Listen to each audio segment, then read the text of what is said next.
Olá a todos! Vamos aqui então apresentar o projeto de pesquisa sobre endometriose do projeto EcoSan Impactos Ambientais, coordenado por mim, professor Dr. Luciano Henrique Pinto.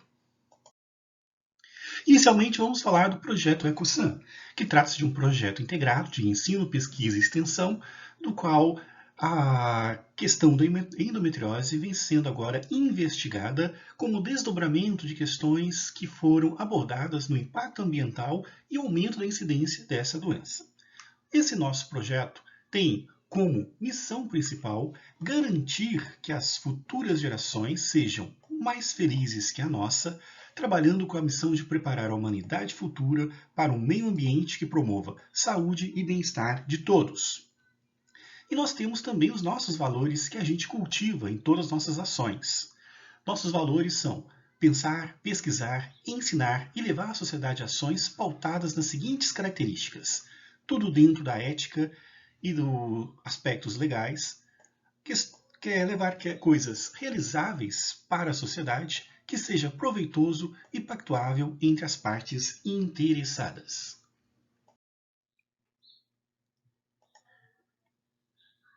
Bom, e nós vamos falar então nesse vídeo sobre a questão do projeto endometriose. Endometriose é uma doença que acomete a vida das mulheres e traz grandes prejuízos na sua vida social, afetiva, conjugal, profissional, entre outras. E uma das principais características dessa doença é a presença de dores intensas que afetam o cotidiano da mulher.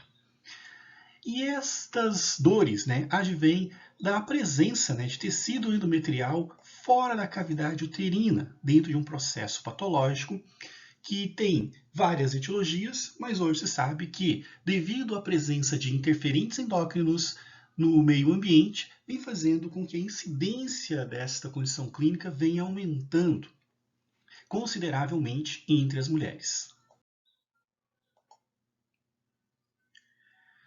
E a endometriose ela está sempre sendo relatada como uma das questões que mais incomodam e que mais estão associadas ao sofrimento das mulheres em idade fértil. E a endometriose pode ter repercussões importantes na vida social da mulher, na sua vida sexual e também reprodutiva. Por essa razão, então, e considerando este aumento que advém do impacto ambiental, é que o Grupo EcoSan resolveu fazer uma pesquisa com relação a esta condição clínica.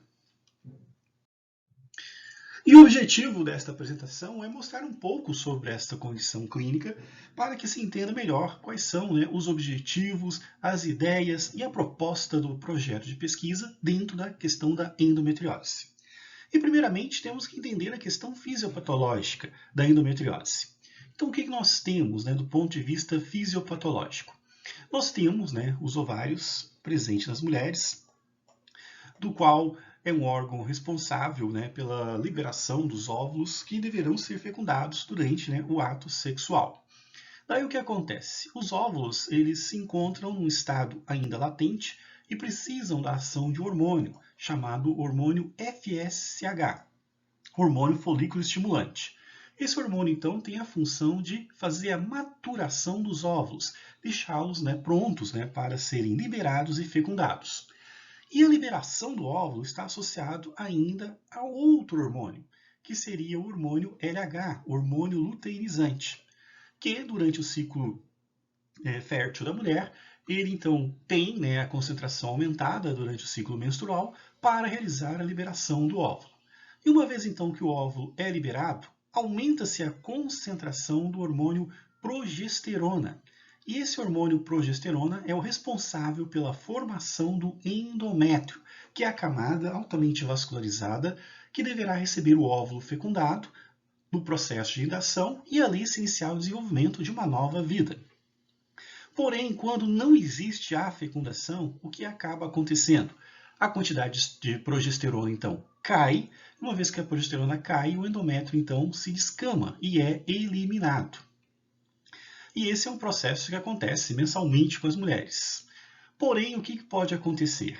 Parte desse endométrio pode não sair somente pela região vaginal, mas pode tomar o caminho das trompas e ser eliminado dentro do organismo feminino, se alojando na parte do útero, na parte do intestino, entre outras, se aderindo a estes tecidos e levando a um processo inflamatório que causa muitas dores nas mulheres.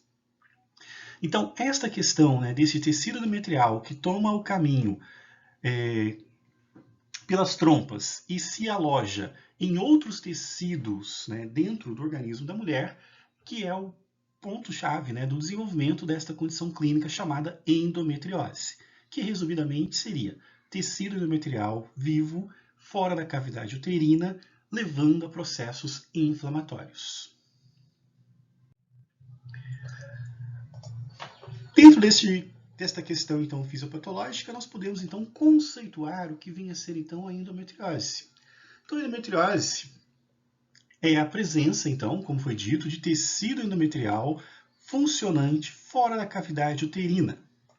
Ocorre durante o período fértil da mulher, gera uma certa melhora na gravidez, quando a mulher então não menstrua e, obviamente, né, não tem liberação de tecido endometrial desta forma. E é uma questão que está muito associada ao histórico familiar, apesar de que hoje nós temos, né, fortes evidências de que a questão ambiental, né, de exposição a interferente endócrino, vem também contribuindo para o desenvolvimento desta condição clínica. Com relação à incidência, hoje temos dados que estimam que de 10 a 15% das mulheres em idade reprodutiva vêm apresentar esta condição clínica.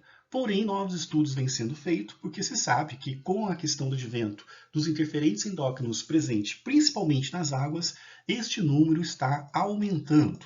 E além da questão do subdiagnóstico, muitas mulheres acabam passando a vida inteira tendo esta condição clínica, achando que tem apenas cólicas. Só que as dores da endometriose são muito mais fortes do que as dores de cólicas. Temos casos também de mulheres assintomáticas, né, cuja incidência é bem menor. E entre as mulheres que apresentam problemas, né, para engravidar, ela está presente de 15 a 25, chegando até 30% do caso das mulheres nesta condição. Então, assim, nós temos, né, esses dados, né, referentes, né, às condições de incidência das mulheres que apresentam. Só lembrando que esses números estão sendo revisados por novas pesquisas, porque se estima-se que a quantidade de mulheres com endometriose nas últimas décadas vem aumentando consideravelmente pela questão da exposição de interferentes endócrinos. E é bom ressaltar que, considerando o principal sintoma que as mulheres apresentam, que são dores pélvicas, né, as que se queixam de dores intensas e quase que incapacitantes, que levam as mulheres a não realizarem as tarefas diárias, a incidência pode ser de até 70% de casos de endometriose.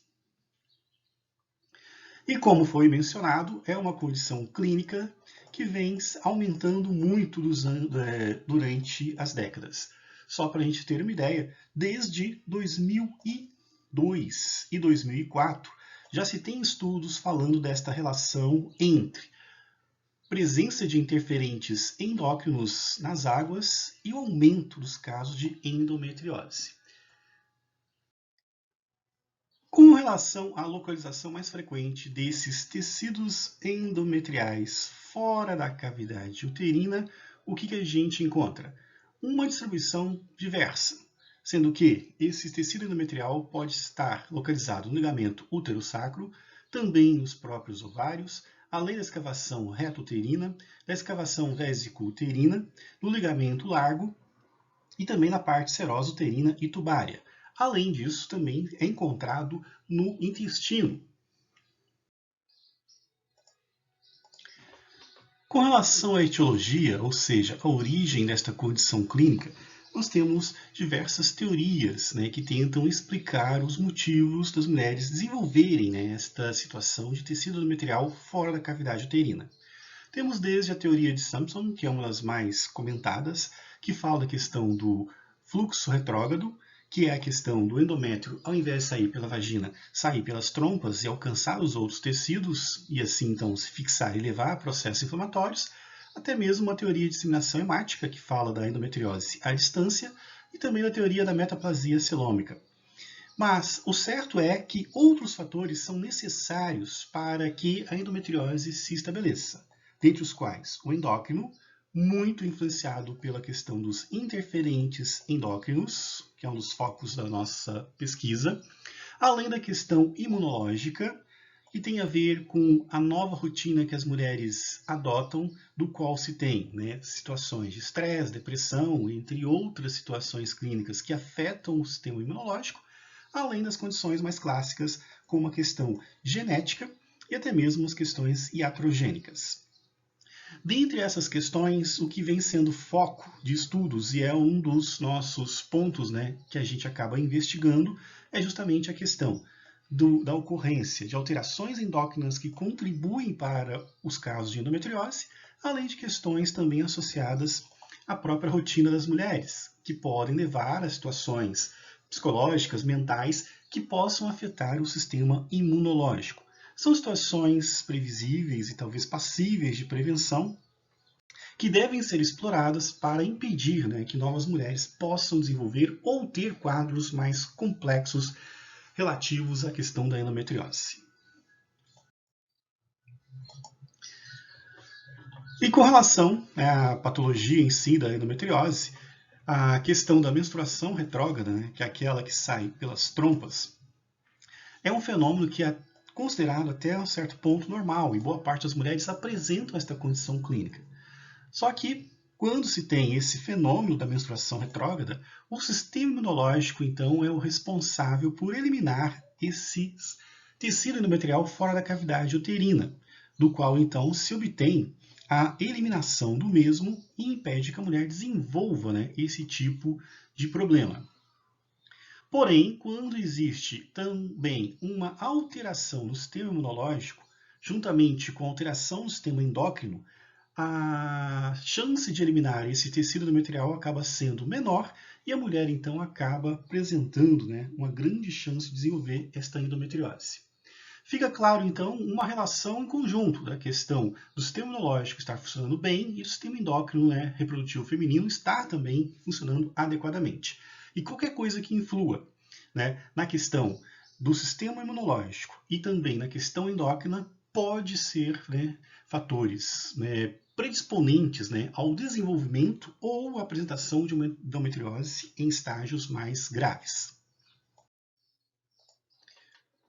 E com relação a essas lesões causadas pelo endométrio que levam a um processo inflamatório, elas apresentam algumas características que é importante que a gente conheça, dentre as quais temos os endometriomas, que são cistos de conteúdo, aparência achocolatado, uma cor marrom, pontos ou nódulos escuros, geralmente azulados e amarronzados ou até mesmo avermelhados, e as lesões esbranquiçadas, que são as fibroses que aparecem nesse tipo de lesão.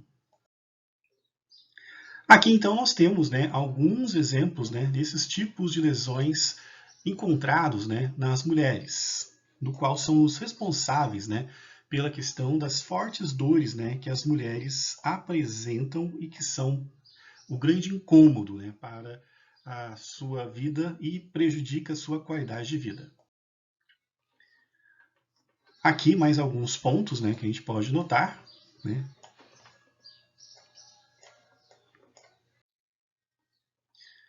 E aqui mais uma lesão também referente a endometriomas que são formados. E com relação à endometriose, existe uma classificação quanto à forma como ela se apresenta, que é determinante para saber o risco que a mulher pode estar apresentando de complicações na sua qualidade de vida e também para determinar o tratamento farmacológico a ser empregado. E como que é feita essa classificação? Essa classificação é feita a partir do número de lesões que a mulher apresenta em exames de imagens que são realizados. Então, nós temos, desde o estágio 1, que é considerado a manifestação mínima da endometriose, do qual a mulher apresenta de 1 a 5 nódulos presentes, como foi mostrado nas fotos anteriores.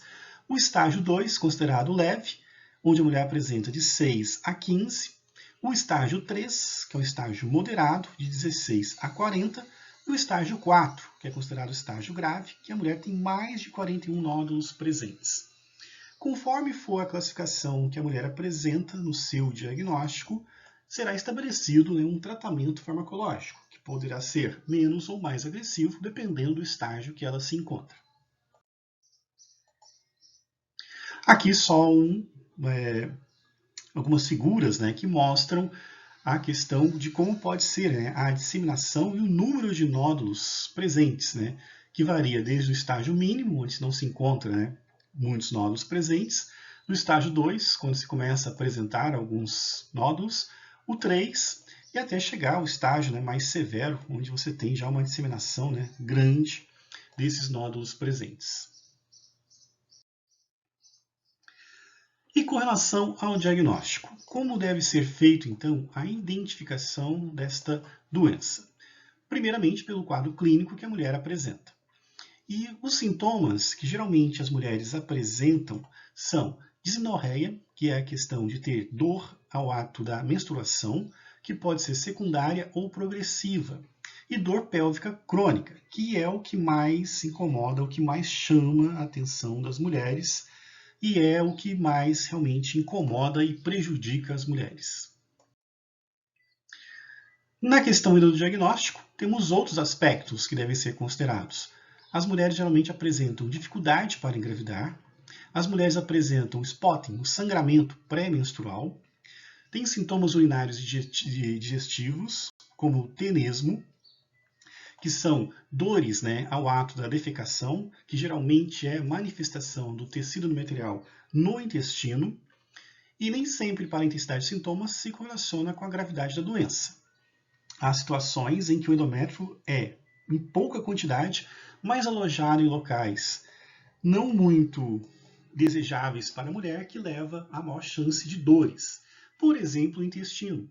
As mulheres que apresentam tecido endometrial no intestino sentem dores até mesmo quando estão em repouso, quando acontece, por exemplo, o processo digestório, onde temos os movimentos peristálticos, que são involuntários, e esses movimentos podem fazer, então, que os nódulos inflamados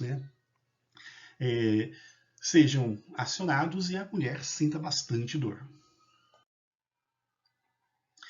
E para ter certeza, realmente, se a mulher apresenta endometriose, alguns exames complementares são necessários, como a ultrassonografia, a videolaparoscopia, ressonância magnética, e além de marcadores também que podem ser usados para saber como está o estágio da doença. Com relação à ultrassonografia, é possível então identificar a presença dos nódulos e estimar qual é a chance da mulher ter o estágio da endometriose. E a videolaparoscopia é o exame mais apropriado sim, para realmente quantificar e saber quantos nódulos estão presentes e o que é necessário ser feito. Com relação ao tratamento, temos que considerar alguns aspectos que são bem importantes. Primeiro, a idade da mulher. Algumas mulheres com idade mais avançada têm que se ter algumas cautelas com relação ao tratamento. A outra questão é a extensão da doença. Se a doença já apresenta o estágio mais grave, é indispensável uma intervenção que realmente venha trazer conforto para a mulher. A intensidade dos sintomas, assim como a extensão da doença, sintomas sendo intensos e incapacitantes para a mulher, deve ser, então, motivo de um tratamento. A questão do desejo de engravidar, porque boa parte dos tratamentos visam o quê? Impedir que a mulher tenha menstruação. Se ela não tiver menstruação, e consequentemente não vai ter a chance de ter menstruação retrógrada, a chance dela engravidar será mínima. E alguns tratamentos, para estágios mais avançados, utilizam medicamentos que podem levar até mesmo casos de infertilidade. A questão de presença de outras doenças, que precisa ser corretamente avaliado para não ter novas complicações. A condição socioeconômica, muitos tratamentos são dispendiosos, alguns medicamentos extremamente caros, mas com relação aos medicamentos, quando a mulher tem o devido diagnóstico corretamente feito, ela consegue pelas farmácias do componente especializado do SUS. E quais são os objetivos do tratamento? primeiramente, basicamente, alívio da dor e garantir que a mulher não fique estéril, que ela tenha chance de engravidar. Em algumas situações, é até mesmo aconselhável a mulher tentar a maternidade antes de iniciar um tratamento, para garantir, assim, né, o desejo de se tornar-se mãe. Porque alguns tratamentos, como foi mencionado, né, pode levar como efeito secundário um estado de esterilidade. E como que atuam, então, os medicamentos, né, para o tratamento? Nós temos basicamente duas estratégias, uma mais leve, envolvendo o uso de anticoncepcionais, e uma envolvendo, né, medicamentos que atuam em nível hipotalâmico. Daí o que nós temos? Né? Temos aquele processo já descrito no início dessa apresentação, né, da questão dos ovários, né, que vão sofrer maturação dos seus óvulos pela ação do FSH.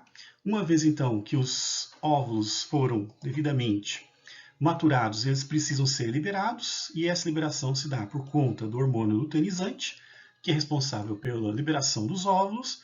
Uma vez que o óvulo é liberado, então, existe a formação do endométrio, tecido endometrial, que reveste a cavidade uterina para receber o óvulo fecundado. Uma vez que o óvulo, então, não é fecundado, né, esse endométrio precisa ser descartado. Né? E assim acontece toda vez que a mulher, né, não está recebendo o óvulo, então, fecundado. Só que no caso da endometriose, né, a gente viu que existe a questão da menstruação retrógrada e este endométrio pode tomar o caminho das trompas e se alojar em outros tecidos e permanecer vivo, induzindo a um processo inflamatório. Nesta condição, então, o que é necessário fazer? É necessário que a mulher não menstrue. Porque se ela não tiver menstruação, não tem menstruação retrógrada e não tem chance desse tecido endometrial ser alojado fora da cavidade uterina. Então, a primeira estratégia que é utilizada, então, é impedir a ação do FSH e do LH. Isso é possível de que maneira?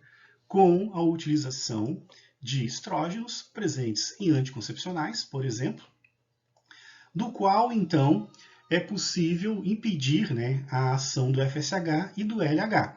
Só que este uso desses anticoncepcionais precisam ser de forma contínua. A outra forma é a atuação das gonadotrofinas, do qual se tem os medicamentos Donazol e a gozorelina, que agem sobre o sistema hipotalâmico, impedindo a liberação do FSH e do LH. É um tipo de medicação que atua antecipando, né, de uma forma geral, uma menopausa. Cria uma menopausa temporária, diga-se de passagem. Mas tem por ação principal, então, não deixar que ocorra a liberação de FSH por ação hipotalâmica. E isso traz algumas consequências, como, né, uma ação que pode afetar o sistema hipotalâmico, a ponto da mulher não conseguir mais liberar FSH em quantidade necessária e tornar-se, a partir de então, infértil.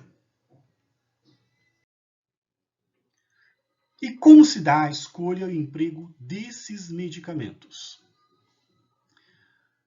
Temos, então, fármacos que atuam, né, como expectante e analgésicos, né, e temos fármacos que atuam, né, na questão hormonal, como os anticoncepcionais combinados. Geralmente, a estratégia é usar etililestradiol associado com levonorgestrel. Recomenda-se também atividade física e o uso de alguns anti-inflamatórios para alívio da dor, né, anti-inflamatórios não hormonais. Ou, se não, pode ser usado o acetato de medroxiprogesterona, que é derivado da progesterona, que também tem ação sobre a inibição da liberação do FSH e do LH, do qual pode ser optado pelo uso trimestral ou até mesmo também pelo uso mensal. Essas recomendações, né, são, então, de ação hormonal, cujo objetivo é impedir a liberação de FSH e de LH e devem ser usados continuamente, porque o objetivo é não deixar a mulher menstruar. Porém, pode acontecer que, mesmo utilizando os anticoncepcionais, a alteração hormonal que a mulher apresenta seja de tal nível que faça com que ela ainda apresente formação de endométrio, né, devido a essa alteração hormonal. Daí, então, as estratégias utilizadas são os fármacos, então, de ação hipotalâmica, no qual nós temos, né, a gestriona, temos também o donazol e os análogos do GnRH, né, no caso, a gozorelina, que são administrados, né, conforme posologia indicada por esses medicamentos, né, sendo alguns injetáveis, né, e alguns de uso oral também. E a grande questão relativa a esses medicamentos é a questão, né, de a ocorrência de uma menopausa temporária, do qual as mulheres sentem, né, os sintomas provenientes da menopausa, como o calorão, algumas alterações humorais, entre outras, e o grande problema, que é o risco realmente de tornar-se infértil. Tanto que, na distribuição desses medicamentos pelo componente especializado do SUS, as mulheres têm que assinar um termo de ciência do risco de não engravidar mais, cabendo à mulher a decisão de adiar o tratamento e tentar engravidar, ou iniciar o tratamento sabendo, né, dessa possibilidade de não se tornar mãe depois. Com relação aos efeitos colaterais, né, os anticoncepcionais, né, o que mais acomete as mulheres seria a questão da hipertensão. Na questão da medroxiprogesterona, danazol e a getriniona, costumam ocorrer, né, aumento de peso.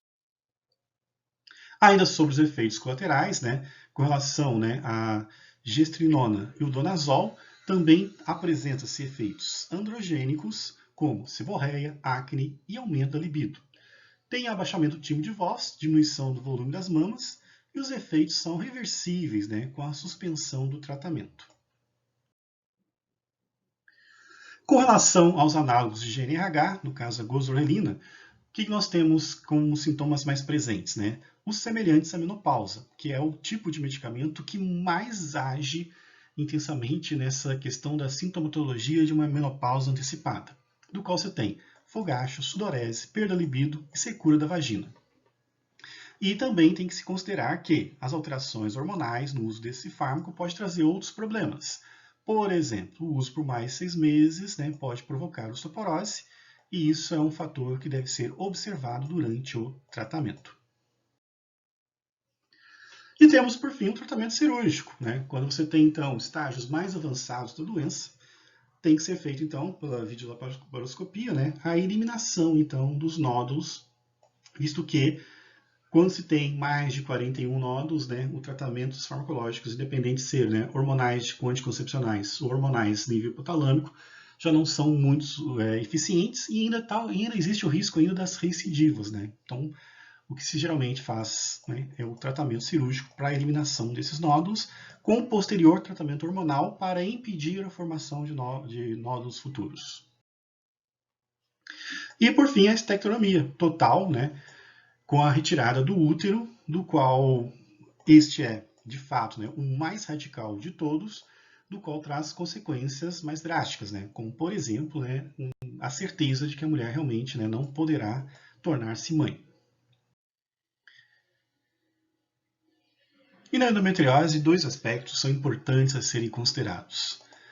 A questão que o objetivo é buscar a amenorreia, ou seja, impedir, né, a ocorrência da menstruação, porque o problema reside na questão de uma menstruação que é desregulada pela formação de endométrios espessos, que vão sair, né, por outras cavidades, como pela trompa, e ainda por cima não serão, né, eliminados, porque o sistema imunológico também estará comprometido. E a questão de que os tratamentos podem levar à infertilidade. E isso é um aspecto importante, considerando que a mulher talvez tenha o desejo de ser mãe. Então, antes até mesmo de um tratamento, né, o estímulo à gravidez deve ser considerado para que depois, então, que a mulher se torne mãe, ela possa fazer o tratamento. Caso aconteça o risco da infertilidade, ela, né, já tenha obtido, né, o objetivo de se tornar-se mãe. E por que a gente precisa pesquisar a endometriose? Por que nós temos, né, que investigar mais sobre a endometriose? Porque um dos aspectos importantes relativos a esta condição clínica está no aumento da quantidade de mulheres que vem apresentando endometriose. E a gente precisa saber disso para que a gente pense formas de organizar o serviço de saúde para que as mulheres não sofram, né? E que a gente venha ganhar com isso. Mulheres, né, que tenham uma melhor qualidade de vida, né? Por que temos que estar estimulados com relação a isso? Porque nós estamos conhecendo os problemas e nós sendo da área da saúde, necessitamos, né, tomar frente nisso e trabalhar para que essa situação seja revertida. Tem a ver com o nosso dia a dia? Sim, né? Basta procurar e vocês deverão conhecer muitas colegas, né, que apresentam esse tipo de problema.